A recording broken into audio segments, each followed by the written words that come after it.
पहला दिन शुरू हुआ है। कौन कौन बच्चे गए?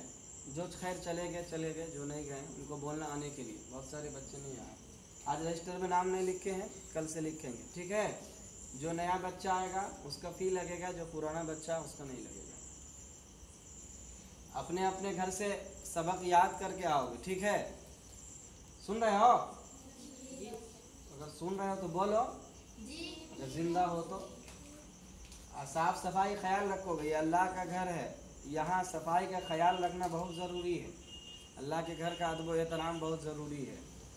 और अपने घर से आओगे तो ये टी शर्ट पहन के तुम लोग आ गए हो, नहीं पहन के आओगे। करिया टोपी पहन के आओगे, वो भी नहीं पहनोगे। लाल टोपी नहीं चलेगी, वाइट टोपी, वाइट कुर्ता नहीं है तो सिला लो, 100-200 रुपये में कपड़ा मिल जाएगा, ठीक है। और अपने घर से, अपने अम्मी से, बहन से, जिससे सबक याद करके आकर जो पढ़े लिखे हैं। साफ सफाई ख्याल रखो, गंदा कपड़ा पहन के एकदम मस्जिद में नहीं आओगे। अगर खेल रहे हो घर में बाहर तो पढ़ाई का वक्त हो गया तो कपड़ा चेंज कर लो, चेंज करके तब आया करो। स्पेशली यहाँ का जो कपड़ा है उसको मत पहन के खेला करो। घर से निकलने से पहले माँ बाप को सलाम करते हो?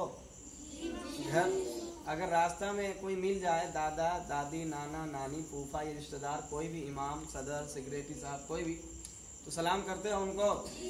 हाँ, क्या करो। बच्चों की तरबियत नहीं पता चलता, सलाम क्या करो ताकि पता चले कि अच्छे हो, अच्छा हो, थोड़ा सा और अच्छा बन जाओ।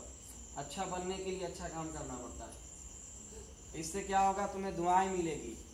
कभी भी घर में कोई भी आए ना तो उनको बोलो, बैठने के लिए बोलो, उनको पानी पीने के लिए बोलो, एक गिलास पानी दो। हाँ, कोई गरीब, फकीर, मिस्कीन, गुरबा, कोई यतीम, बेसहारा औरत, बेसहारी औरत, बेसहारा बच्चा, अगर कोई आए, कोई रिश्तेदार ही आए तो खाला, खालू, फूफा, जो भी हो, उनको बैठने के लिए बोलो, उनको सलाम करो। सबसे पहले होता क्या है कि दुआएं मिलेगी, दुआओं से तकदीर बदलती है, तुम्हारी किस्मत है। लड़की तुम बहुत शैतानी करती हो,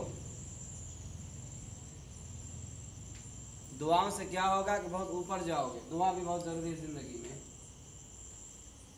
घर से निकलते वक्त सलाम करोगे, रास्ते में कोई मिले सलाम करोगे, और यहाँ आके भी उस्ताद को सलाम करोगे। अगर मस्जिद में दादा है, नाना है, जो भी है, अब्बा है, अब्बू को भी सलाम करो मस्जिद में आके, अस्सलाम वालेकुम अब्बू।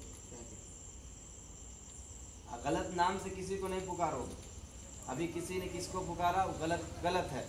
गलत नाम से कोई बच्चा किसी को नहीं पुकारोगे। एक बार गलत नाम से पुकारना गोया के गुनाह कबीरा के इर्तिकाब में आता है। गुनाह कबीरा वो कहलाता है जो बगैर तौबा के माफ़ नहीं होती। गुनाह कबीरा एक गुनाह जहन्नम, जन्नत से जहन्नम में ले जाने के लिए काफ़ी होता है। इसीलिए किसी को भी गलत नाम से कोई नहीं पुकारो। सब एक दूसरे से मिलजुल के रहो, चाहे बड़े हैं छोटे हैं, मैं सबको बोलता हूँ एक दूसरे से मिलजुल के रहो। दुनिया देखो कहाँ से कहाँ पहुँच गई, कब कौन कहाँ मर जाए, क्या हो जाए, ख़त्म हो जाए, जुदा हो जाए, कहाँ नहीं जा सकता। इसलिए इंसानियत के साथ ज़िंदा रहना सीखो। इंसानियत नहीं रहेगी तो इंसान जिंदा रह कर भी क्या करेगा। इंसानियत ज़रूरी है ज़िंदा रहने के लिए, इसलिए मोहब्बत से रहो। कोई किसी को गलत जुमला नहीं बोलेगा। अगर किसी को कोई कुछ कहता है रास्ते में, मस्जिद में, मुझको कहेगा, समझ रहे हो, तुमको 4 बार समझाए हैं उस वक़्त से लेके, आधा घंटा से तुमको समझा रहे हैं, तुम अपने पेरेंट्स को कल लेके आना। तो